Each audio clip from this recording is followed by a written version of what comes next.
projet ATV depuis 7 ans et 3 ans en tant que simulator officer dans le cadre de l'ATVCC et de l'entraînement aux équipes. Donc on simule l'ATV, l'ISS, les communications entre le véhicule et le sol jusqu'aux moyens sol qui sont opérés ici à l'ATVCC. Je suis responsable de l'équipe véhicule sur le projet ATV3.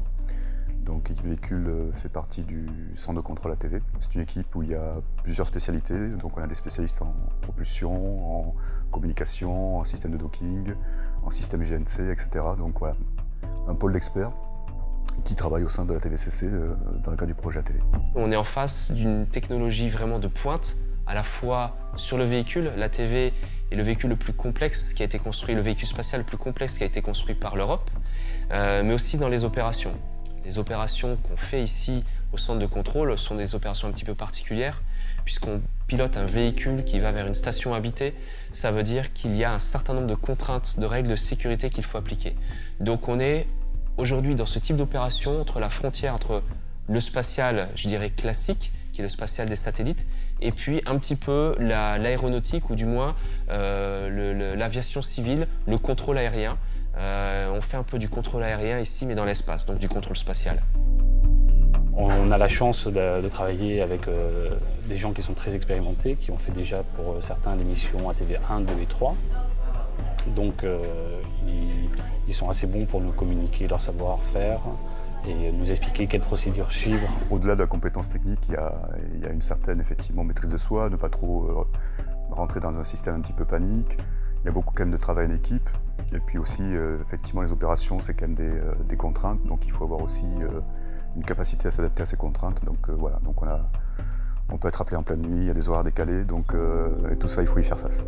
Nous, les nouveaux, on doit accumuler beaucoup d'informations. Et c'est bien que ça puisse être fait en période calme et aussi en période de crise pour voir comment est-ce qu'on réagit. Pour l'instant, ça se passe bien, donc c'est encourageant. Et après, effectivement, dans ces phases un petit peu de stress et tout ça, l'ensemble des gens, on a plusieurs catégories, savent garder un petit peu ce dynamisme pour faire face aux opérations, quoi.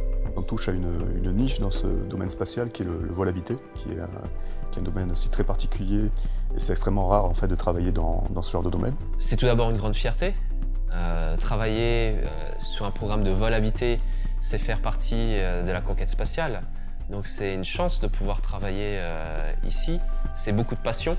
Tous les gens qui travaillent ici sont mus par la même passion, la passion du spatial bien sûr, de l'exploration, du vol habité, le fait de pouvoir travailler avec des astronautes qui vont dans l'espace, c'est quelque chose d'extrêmement enrichissant. C'est une première européenne, donc on ne peut pas comparer ça aux gens qui ont fait les projets Apollo, mais à notre échelle, enfin à mon échelle en tout cas, moi, sur mon premier projet, je trouve ça assez fantastique.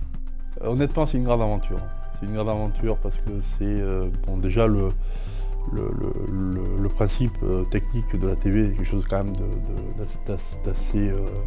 d'assez phénoménal sur le plan du design, hein, sur le plan du véhicule lui-même, au niveau industriel. Une démonstration qu'on est capable déjà d'aller se connecter à la station d'une manière automatique. On est les seuls à le faire. Des équipes vraiment performantes à tous les niveaux. Enfin, c'est un gros projet au CNES, c'est très intéressant d'être là en fait, et de travailler tout en équipe. Donc c'est la première fois aussi que je fais des opérations et puis c'est un truc, c'est plaisant. Donc de travailler en équipe, de voir quand tout le monde avance en même temps et on a une émulation entre tous. Au moment où on est connecté, c'est faire partie de la communauté ISS, communauté internationale, c'est-à-dire rentrer dans quelque chose qui est 400 km au-dessus de nos têtes et qui est complètement différent de ce qu'on vit au sol. Donc on peut imaginer les gens, comment ils vivent à bord de la station, qu'est-ce qui se passe, parce qu'on les voit, on les entend. Bon, c'est vraiment avoir l'impression de faire partie de quelque chose de grand, une aventure, voilà. Un Jules Verne, puisque c'était le nom du premier véhicule.